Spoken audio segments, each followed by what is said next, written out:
اعوذ باللہ من الشیطان الرجیم بسم اللہ الرحمن الرحیم۔ پیارے بچوں، السلام علیکم ورحمۃ اللہ وبرکاتہ۔ امید ہے کہ آپ بخیریت ہوں گے۔ تو پیارے بچوں، ہمارا سبجیکٹ ہے اردو کلاس 7۔ ہمارا ٹاپک، ہمارا سبق ہے ڈاک کا انوکھا ٹکٹ۔ تو پیارے بچوں، کل کی کلاس میں ہم نے یہاں تک پڑھا۔ تو کل ہم نے کیا پڑھا تھا کہ حاجی کی وفاداری کے بارے میں، کہ حاجی جب 1 سال کا ہوا تو اپنے مالک کے ساتھ کہاں تک جایا کرتا تھا؟ اسٹیشن تک جایا کرتا تھا، اور دن بھر وہیں انتظار کرنے کے بعد شام کو پھر اپنے مالک کے ساتھ آتا تھا۔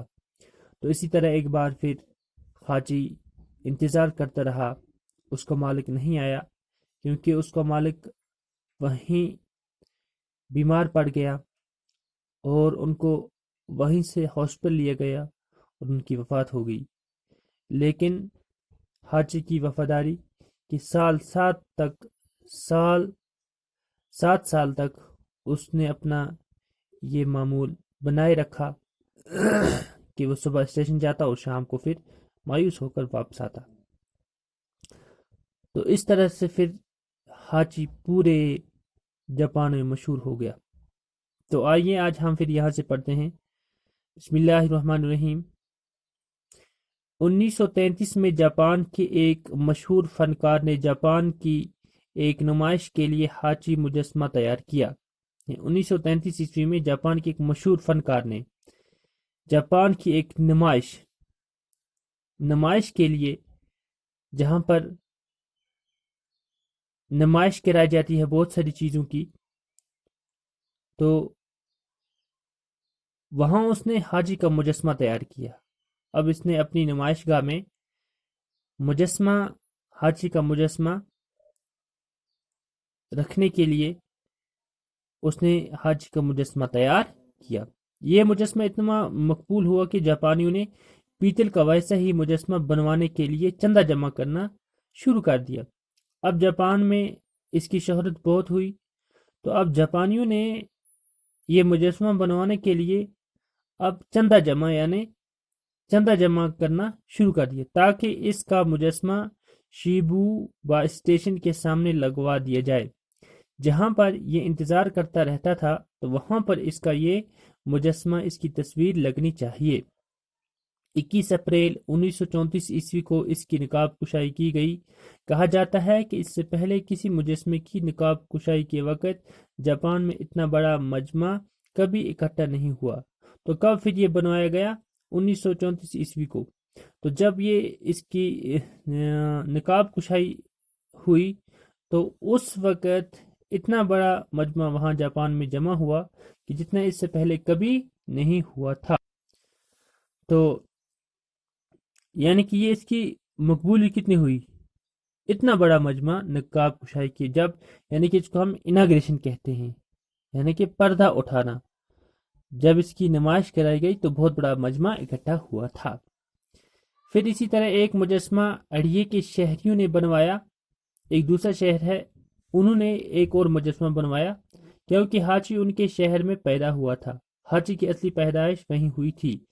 اب تو حاجی کی مقبولیت کا یہ عالم تھا کہ حاجی کے نام سے جاپانیوں نے طرح طرح کی چیزیں بنوانی شروع کر دیں، یعنی کہ اتنا مقبول ہوا کہ اب حاجی کے نام سے بہت ساری چیزیں بنائی جانے لگی۔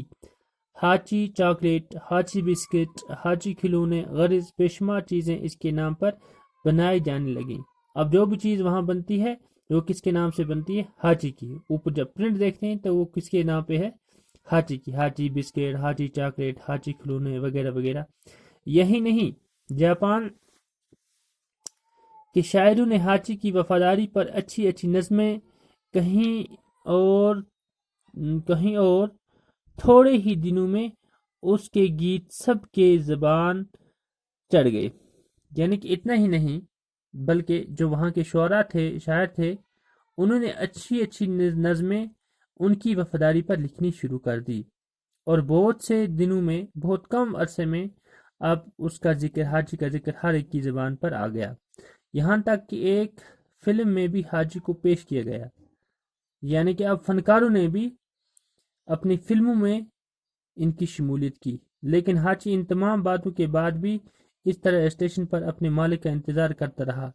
یہ سب کچھ ہونے کے باوجود اور جو اپنا کام تھا ہاچی کا وہ کرتا رہا۔ یہ سلسلہ 10 سال تک جاری رہا۔ بالآخر کب تک جاری رہا؟ 10 سال تک یہ سلسلہ یہ کام چلتا رہا۔ وہ مرتے دم تک اپنے مالک کو نہ بھولا اور 1935 عیسوی میں ہاچی مر گیا۔ کب مرا؟ 1935 عیسوی میں ہاچی مر گیا۔ لیکن جاپانیوں کے گیتوں اور نظموں میں ہاچی اب تک زندہ ہے۔ یعنی کہ اب اگر ہم جاپانیوں کی گیتیں دیکھیں اور وہاں کی نظمیں دیکھیں تو ہاچی کا نام ان میں ابھی بھی زندہ ہے۔ ہاچی کا جسم ٹوکیو کے قومی عجائب گھر میں محفوظ کر لیا گیا ہے۔ اب جو اس کا جسم تھا، اب اس کی جو باڈی تھی وہ عجائب گھر، قومی عجائب گھر میں محفوظ کر دیا گیا ہے۔ وہ وہاں اس طرح کھڑا ہوا ہے جیسے اب بھی اپنے مالک کا منتظر ہے۔ تو وہاں پر اس کی جو تصویر ہے وہ اس طرح رکھی ہے، یا اس کی باڈی اس طرح رکھی ہے جیسے کہ لگتا ہے کہ وہ ابھی بھی اپنے مالک کا انتظار کر رہا ہے۔ جاپان کی حکومت نے ہاچی کا یادگاری ٹکٹ جاری کر کے اس کی وفاداری کو آنے والی نسلوں کے لیے محفوظ کر دیا۔ اب اسی کے ہاچی کے نام سے جاپانی حکومت نے ہاچی کا یادگاری ٹکٹ، اس کی یاد میں ایک ٹکٹ جاری کیا، اس کی وفاداری کی، تاکہ آنے والی نسلیں جو ہیں وہ بھی دیکھ سکے کہ ایک ہاچی، ایک کتا تھا، وہ کتنا وفادار تھا اور اس نے اپنے مالک کے ساتھ کتنی وفاداری کی، اور بعد میں پھر اس کی کتنی مقبولیت ہوئی۔ تو پیارے بچوں، آج ہمارا سبق یہاں پر اختتام ہو گیا، تو کل انشاءاللہ ہم اس کے سوالات حل کریں گے۔ تو بچوں، اب غور طلب بات یہ ہے کہ دیکھو ایک کتے کے اندر وفاداری کا کتنا جذبہ ہے، اور ہم تو ماشاءاللہ انسان ہیں، تو ہمارے اندر بھی وفاداری کا بہت زیادہ جذبہ ہونا چاہیے، اپنے آپ کے ساتھ، اپنے والدین کے ساتھ، اپنے بہن بھائی کے ساتھ، اپنے استادوں کے ساتھ، اور اپنی پوری قوم کے ساتھ ایک وفاداری کا جذبہ ہونا چاہیے۔ تو ہمیں اس سبق سے یہی ملا کہ ہمیں بھی اپنے اندر وہ ہمدردی، وہ جذبہ ایثار پیدا کرنا چاہیے کہ جو کرنے کی ضرورت ہے۔ ٹھیک ہے بچوں؟ تو پیارے بچوں، تو آپ نے یہ الفاظ معنی کیے ہوں گے، میں نے آپ کو کل بھی بتایا، تو کل انشاءاللہ ہم اس کے سوالات کریں گے۔ یہ نیچے سوالات آپ کو دکھ رہے ہیں، 1 2 3 4، یہ کریں گے کل ہم۔ تو تب تک کے لیے پیارے بچوں، ہماری اگلی ملاقات کل کی کلاس میں ہوگی۔